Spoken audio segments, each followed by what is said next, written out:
Assalamualaikum warahmatullahi wabarakatuh.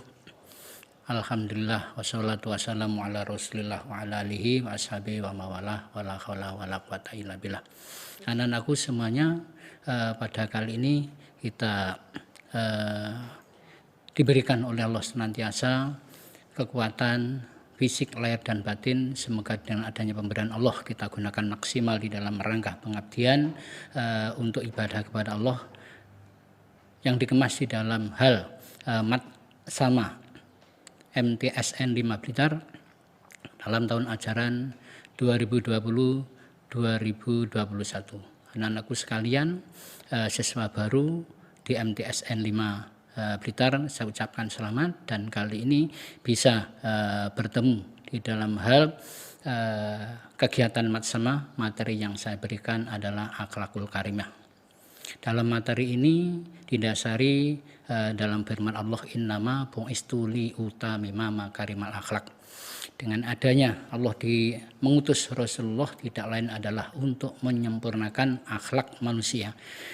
Dengan kata lain, menyempurnakan berarti manusia diciptakan oleh Allah, akhlaknya belum sempurna. Maka kesempurnaan itu harus diikuti petunjuk dan tuntunan Rasul yang tertuang dalam syariat ajaran Islam. Maka dengan konsekuensi kita sebagai umat Nabi Muhammad senantiasa untuk taat menjalankan syariat sampai akhir hayat yang kelak kita harapkan nanti sampai yaumil qiyamah. Anak-anakku semuanya yang saya cintai dan saya banggakan, mengawali materi akhlakul karimah yaitu pengertian daripada akhlakul karimah adalah dalam bahasa Arab secara etimologi akhlak bukan karimah dulu, akhlak itu berarti budi pekerti, perangai, tingkah laku dan tabiat.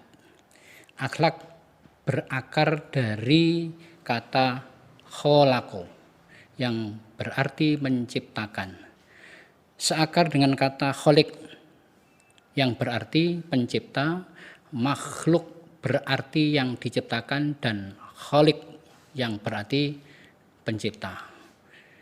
Pengertian secara istilah ada beberapa ulama besar menjabarkan. Yang pertama adalah Imam Al-Ghazali menyatakan bahwasanya akhlak adalah sifat yang tertanam dalam jiwa yang menimbulkan perbuatan-perbuatan dengan mudah tanpa memerlukan pemikiran dan pertimbangan. Kalau bisa disimpulkan dari pendapat Imam Ghazali ini bahwasanya akhlak itu sudah merupakan fitrah manusia yang pembawaan sejak ia lahir, yang arahnya akhlak itu tidak ada yang negatif, pada prinsipnya yang positif. Cuman kita di dalam hal mengembangkan akhlak itu harus berpotensi pada diri sendiri, hiroh dan lingkungan, serta diikuti dengan tuntunan yang sekiranya kita pahami yaitu di dalam ajaran Islam. Oleh karena itu Imam Ghazali menyampaikan pemikiran dan pertimbangan di luar kesadaran muncul akhlak itu, maka jikalau tabiat manusia itu bagus maka akan muncul akhlak yang bagus. Dengan bagusnya akhlak itu maka terangkatlah jiwa pribadi dan juga karakter manusia sebagai tabiat manusia yang manusiawi. Itu dari Imam Ghazali. Yang kedua dari Ibnu Maskawih menyatakan bahwasanya akhlak adalah gerak jiwa yang mendorong ke arah melakukan perbuatan dengan tidak butuhkan pemikiran. Jadi juga spontanitas, refleks dan di luar kesadaran. Dan kita lanjutkan, yang selanjutnya adalah Ahmad Amin. Akhlak adalah suatu ilmu yang menjelaskan arti baik dan buruk, menerangkan apa yang seharusnya dilakukan setengah manusia kepada lainnya, menyatakan tujuan yang harus dituju oleh manusia dalam perbuatan mereka, dan menunjukkan jalan untuk melakukan apa yang harus diperbuat. Ini pun juga tidak jauh berbeda dengan pendapat yang lain. Spontanitas dengan apa yang dilakukan oleh seseorang di luar pemikiran dan kesadaran adalah muncul akhlak diri manusia yang sejati dan yang murni. Yang berikutnya adalah pendapat Ibrahim Anis. Ibrahim Anis menyatakan akhlak adalah sifat yang tertanam dalam jiwa yang dengannya lahirlah macam-macam perbuatan baik atau buruk tanpa membutuhkan pemikiran dan pertimbangan. Oleh karena itu anak-anak semuanya dengan adanya akhlak 4 pendapat kesimpulannya sama.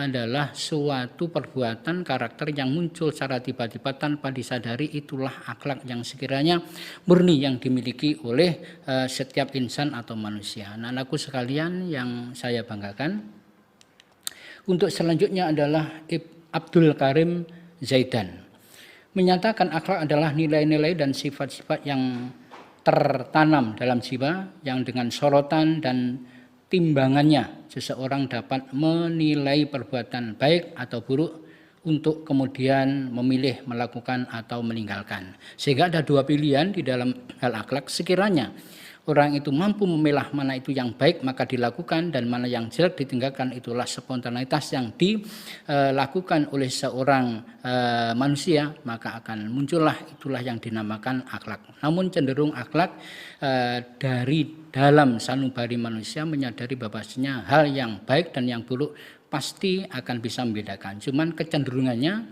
itu manusia ke arah yang baik atau yang buruk, itulah pilihan dari diri pribadi manusia itu sendiri. Anak-anakku sekalian yang saya banggakan. Untuk selanjutnya pembagian akhlak. Yang pertama adalah akhlak mahmudah, akhlak yang terpuji. Di antaranya akhlak terpuji contohnya adalah sabar. Sabar itu di antaranya ada beberapa contoh. Sabar melakukan ketaatan kepada Allah, sabar dalam menghadapi musibah, sabar menjalankan perintah tanpa didasari dengan sabar, maka dengan sendirinya sesuatu itu dilakukan maka akan munculkan atau menghasilkan sesuatu yang tidak bisa maksimal. Maka sabar adalah merupakan dasar yang pokok dan sabar itu adalah kekasih Allah. Innallaha ma'as-sabirin. Allah beserta orang-orang yang sabar. Sedangkan yang kedua adalah ikhlas. Ikhlas adalah meninggalkan sesuatu tanpa ada rasa beban. Dengan ada yang dilakukan, maka ikhlas itu sendiri akan buat kepuasan batin bagi seorang yang melakukan. Contohnya di dalam hal anak-anak melakukan apa yang jadi tugas yang disampaikan oleh guru, oleh bapak ibu pendidik dengan ikhlas, maka tanpa ada rasa beban, disikapi dengan senang, dengan gembira, maka hasilnya itu pun akan juga maksimal dan menyenangkan. Anak-anakku sekalian yang saya banggakan, adapun akhlak mahmudah yang ketiga adalah jujur. Jujur kunci dari keberhasilan, sebab lawan jujur adalah khianat.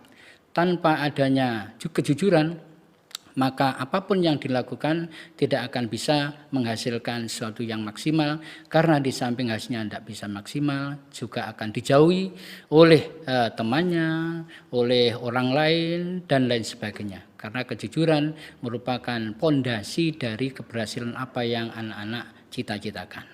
Adapun contoh lagi akhlak mahmudah yang ketiga adalah pemaaf. Itu akan lebih bagus orang pemaaf daripada orang yang meminta maaf.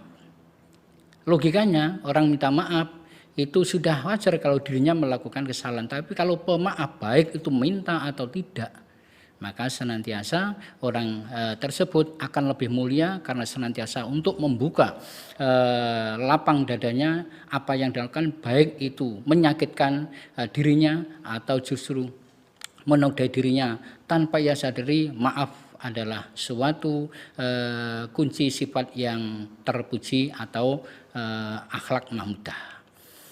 Yang berikutnya adalah pemurah. Pemurah merupakan salah satu juga dari akhlak mahmudah.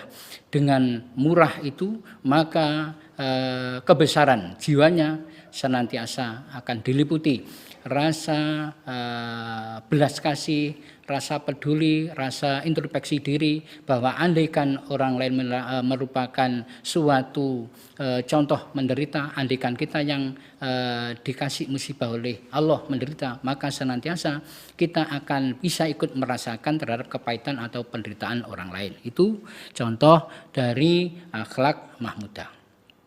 Adapun yang berikutnya adalah menepati janji. Al-wa'du dainun. Tidak peduli janji itu besar atau kecil, kepada orang tua atau teman, sejawat dan sebagainya, kalau sudah berjanji itu upaya harus ditepati, karena itu merupakan kewajiban bagi seorang muslim apabila berjanji harus senantiasa menepati, karena di dalam hal janji itu sama halnya dengan orang yang sudah mengikat kesanggupan apa yang ia ucapkan. Maka lebih baiknya sebagai orang Islam, jika positif itu melakukan janji, hendaklah biasakan dengan kata-kata insya Allah. Itu akan lebih nuansa islami dan juga nuansa yang Qur'ani. Anak-anakku sekalian yang saya banggakan. Untuk yang kedua, pembagian akhlak adalah akhlak mazmumah. Contohnya akhlak mazmumah itu diantaranya adalah ujub dan takabur.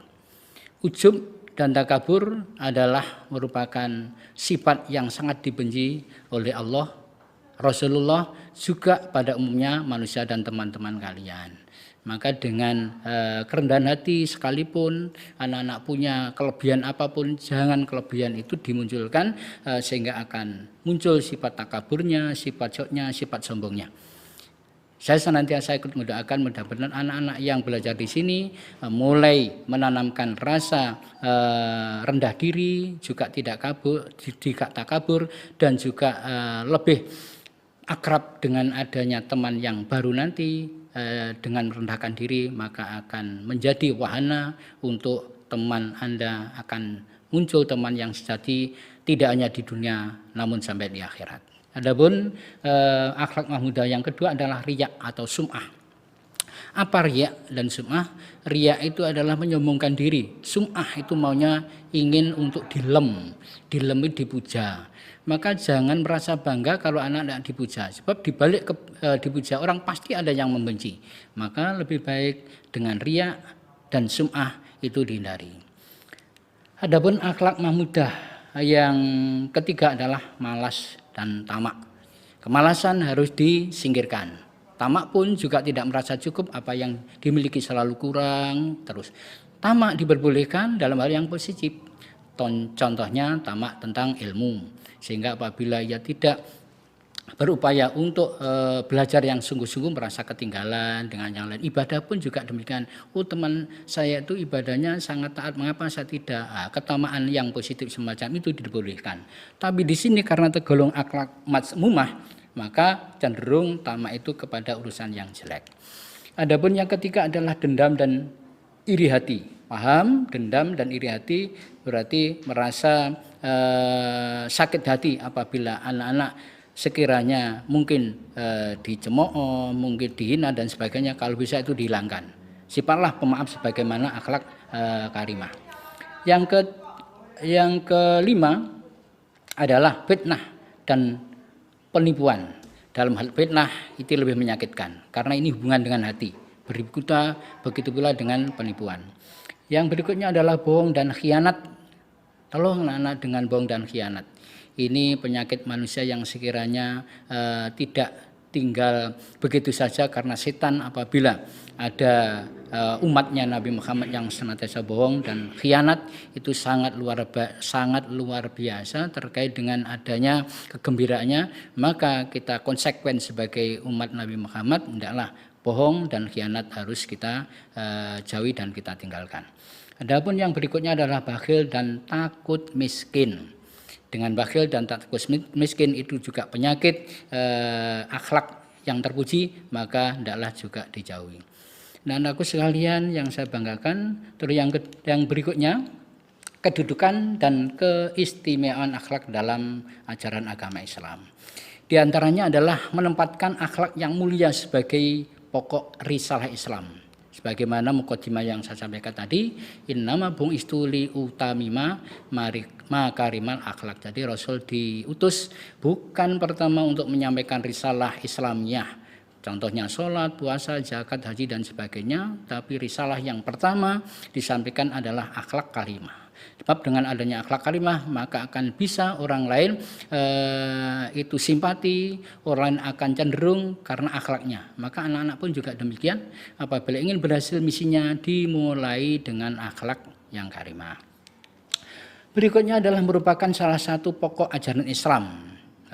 Maka dengan adanya anak-anak konsekuensi sebagai seorang muslim lebih-lebih sekolah di madrasah sanawiyah. Maka ini merupakan pokok ajaran Islam. Pondasi pertama adalah akhlak yang harus kita kedepankan terlebih dahulu. Yang ketiga adalah akhlak yang baik akan memberatkan timbangan kebaikan seorang nanti pada hari kiamat. Sebab ini merupakan wahana tabungan juga amalan yang sekiranya tidak hanya dapat keuntungan di dunia, namun sampai di akhirat pun akan diperhitungkan sedikit. Apapun yang kita lakukan apabila itu menguntungkan orang lain, membahagiakan orang lain dan menyenangkan orang lain, itu akan dicatat pahala oleh Allah Subhanahu wa taala. Yang berikutnya adalah baik buruknya akhlak seseorang sebagai ukuran kualitas iman. Ini yang paling mendasar anak-anak. Parameter seorang imannya itu diukur dari akhlak. Kalau sekiranya akhlaknya bagus, tidak usah tanya tentang iman dan Islamnya. Tapi sebaliknya apabila akhlaknya buruk, tidak usah jauh bagaimana sholatnya, bagaimana puasanya, bagaimana birrul walidainnya, bagaimana pengabdian kepada bapak ibu guru, sudah bisa dilihat dari akhlaknya. Oleh karena itu akhlak itu merupakan kulit daripada isi yang ada dalam iman dan Islamnya seseorang. Anak-anakku sekalian, yang selanjutnya juga akhlak yang baik sebagai bukti dan buah dari ibadah kepada Allah Subhanahu wa taala. Jadi hasil daripada kita ibadah, contohnya sholat, zakat, puasa, haji, itu pada intinya hasil buahnya akan muncul akhlaknya. Kalau sekiranya sholatnya bagus, puasanya bagus, juga ibadah yang lain bagus, maka akan muncul akhlak bagus. Itulah buah daripada pengabdian dan ibadah di dalam konteks rukun iman dan Islam di dalam syariat agama Islam. Yang berikutnya adalah Nabi Muhammad selalu berdoa agar Allah membaikkan akhlak beliau. Dalam hal ini kita sebagai umat Nabi Muhammad senantiasa untuk memperbanyak sholawat. Dengan adanya banyak sholawat kita akan dapatkan limpahan rahmatnya dari Nabi Muhammad melalui kewenangannya, juga melalui petunjuknya serta ridha dan fadl Allah Subhanahu wa taala. Anak-anakku yang saya hormati, yang berikutnya adalah akhlak yang baik sebagai bukti dan buah dari ibadah kepada Allah. Nabi Muhammad sudah. Yang terakhir di dalam Al-Quran banyak terdapat ayat-ayat yang berhubungan dengan akhlak. Itu nanti akan disampaikan tentang materi akhlak itu dikemas di dalam pelajaran khusus, yaitu akidah akhlak. Itu nanti akan dibahas tuntas dan dikupas habis terkait dengan ayat-ayat yang berkaitan dengan akhlak. Anak-anakku sekalian yang saya banggakan, yang selanjutnya adalah sumber akhlak Islam. Di antaranya as-sunnah. As-sunnah itu berarti bersumber dari hadis. Terus berikutnya adalah saya singkat, yang berikutnya dari Al-Quran. Al-Quran itu adalah bersumber dari firman Allah yang dinukilkan melalui utusan Nabi Muhammad, sehingga saat sekarang mukjizat itu bisa kita lihat, bisa kita baca dan bisa kita amalkan. Memang tuntutannya dari seorang muslim, konsekuensinya adalah Al-Quran dan As-Sunnah itu merupakan dasar yang tidak boleh dilewatkan, juga tidak boleh diabaikan terkait dengan ajaran agama Islam. Jalan-jalan bentuk akhlak mulia. Di antaranya adalah pendidikan iman sebagai asas akhlak. Jadi dari ajaran Islam itu yang paling pokok adalah rukun iman. Apabila rukun iman itu sudah kuat, maka akan muncul akhlak yang mulia. Terus yang kedua adalah melalui latihan dan bimbingan pendidik berkualitas. Ini alhamdulillah anak-anak masuk ke MTS Negeri 5 ini tidak salah pilih, karena kita akui dan kita lihat dengan adanya MTS Negeri 5 ini sudah mendidik dan mengarahkan peserta didiknya dan bapak ibu gurunya, insya Allah sudah berkualitas, maka hasilnya pun nanti juga akan maksimal dengan adanya akhlak yang berkualitas yang didasari dengan azas syariat yang berkelanjutan, dalam arti tidak hanya sebatas anak-anak di MTS, namun nanti jenjang berikutnya harus selalu dibawa sampai akhir hayat. Terus yang berikutnya tentang jalan petunjuk akhlak mulia, mengambil Rasulullah sebagai contoh baik akhlak Rasul kepada Allah, sesama manusia dan makhluk yang lain. Jadi Rasul itu kompleks. Terkait dengan contoh tidak ada yang membandingi. Karena sebagaimana kita sering mendengar bahwasanya akhlak Al-Quran itu pada pribadi Rasulullah. Maka ini patutlah Rasul sebagai uswah hasanah. Anak-anakku sekalian, di samping jalan untuk menuju akhlak karimah juga tidak kalah pentingnya itu faktor yang mempengaruhi rusaknya akhlak. Ini harus betul-betul anak-anak hindari. Di antaranya apa? Yang pertama adalah pengaruh lingkungan sosial. Nah, ini sudah merajalela dengan adanya era digital semacam ini. Tidak sedikit contoh dan sekaligus nyata. Sekarang kadang-kadang itu juga mengedepankan rasio tapi perasaan kurang. Maka yang paling bagus seorang itu harus merasakan dulu baru rasionya. Jangan mengandalkan rasio tapi tidak punya perasaan. Maka harus imbang. Kalau sekiranya tidak bisa harus perasaan dulu. Dalam arti rasa itu bisa mewujudkan bagaimana manusia itu dimanusiakan dan manusia yang memanusiakan manusia. Itu harus rasa yang harus kita depankan. Sehingga dengan pengaruh lingkungan maka harus bisa memilah dan memilih mana yang baik dan mana yang jelek. Karena dengan tabiat manusia dalam dua pilihan pasti tidak ada orang yang mau milih jelek. Sekalipun orang itu jahat, orang itu jelek, tahu perbuatan itu jelek dan mana perbuatan itu bagus. Contohnya pencuri, itu sadar yang dilakukan adalah perbuatan jelek. Mengapa? Nampaknya yang melakukan mau sembunyi-sembunyi. Kalau itu baik, pasti ya tidak sembunyi-sembunyi. Contoh yang sederhana saja. Sehingga sadar yang dilakukan itu perbuatan yang tidak terpuji atau jelek. Terus yang berikutnya adalah nafsu. Nafsu itu pun cenderung kepada arah yang negatif, kecuali nafsu yang sekiranya mendapatkan rahmat dari Allah Subhanahu wa taala. Bab dalam surat Yusuf itu menyebutkan inna nafsa la'amaratun bisu ila ma rahima rabbi.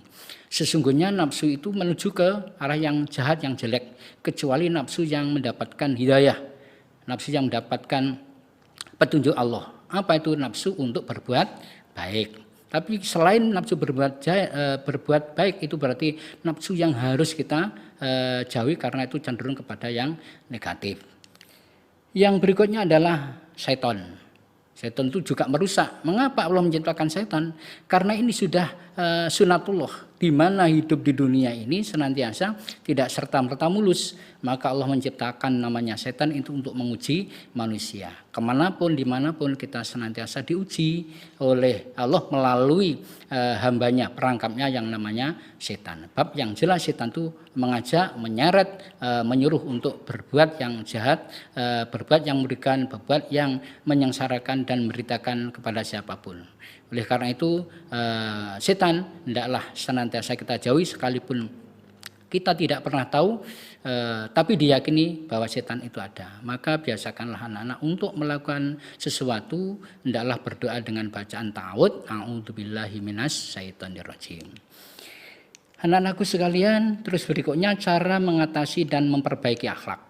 Yang pertama adalah menguatkan iman dan akidah dalam jiwa. Pas anak-anak sekolah di MTSN 5 itu jelas pendidikan agama Islam tidak secara kumulatif tapi dirinci. Ada Al-Quran, ada hadis, ada fikih, ada SKI, ada akidah akhlak.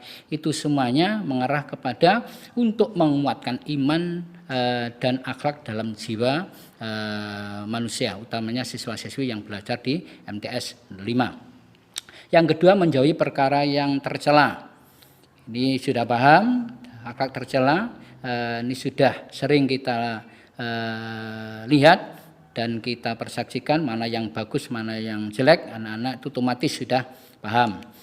Yang ketiga adalah memahami Al-Quran dan hadis. Nah, memahami ini harus perlu ada pendampingan, perlu ada guru. Tanpa adanya pendampingan Bapak Ibu guru atau Ustadz atau Kiai, ini akan memunculkan suatu penafsiran yang betul-betul nanti mengarah kepada hal yang kurang pas sesuai dengan ajaran Islam. Oleh karena itu, memahami Al-Quran dan hadis ini pas di MTS Negeri 5 juga diajarkan Al-Quran dan hadis. Yang berikutnya adalah membiasakan diri dengan perbuatan baik. Contoh apa? Perbuatan baik, begitu datang ke madrasah anak-anak salam, salim, senyum dan sebagainya, itu semuanya adalah pembiasaan perbuatan yang baik. Yang berikutnya adalah mempelajari kehidupan para nabi, sahabat, ulama dan seterusnya. Contohnya teladan dalam kehidupan kita beserta berdoa kepada Allah agar selalu melengkapkan diri, mendekatkan diri dengan Allah, memunculkan akhlak yang mulia. Dengan adanya membaca tareh itu sudah ada di SKI untuk berdoa setiap awal pelajaran, akhir pelajaran, bahkan pada hari-hari yang ditentukan oleh madrasah diadakan baca yasin bersama, sholat duha. Ini juga dalam upaya untuk cara mengatasi dan memperbaiki akhlak manusia. Anak-anakku sekalian, kesimpulannya yang terakhir adalah bisa kita lihat akhlak merupakan suatu yang melekat pada jiwa seseorang. Baik buruknya akhlak ditentukan oleh syarak, bukan oleh pribadi manusia. Apa yang diperintahkan itu baik dan apa yang dilarang itu pasti buruk. Itulah kesimpulannya. Maka dengan adanya materi yang saya sampaikan, jika ada kekilafan, ada kekurangannya, juga tidak lupa Pak Zainuri mohon maaf yang sebesar-besarnya. Semoga senantiasa, jika itu baik dari Allah Subhanahu wa taala, jika ada kekurangan dari pribadi kami. Oleh karena itu, sekali lagi saya mohon maaf, saya akhiri usikum wa nafsi bitaqullah. Assalamualaikum warahmatullahi wabarakatuh.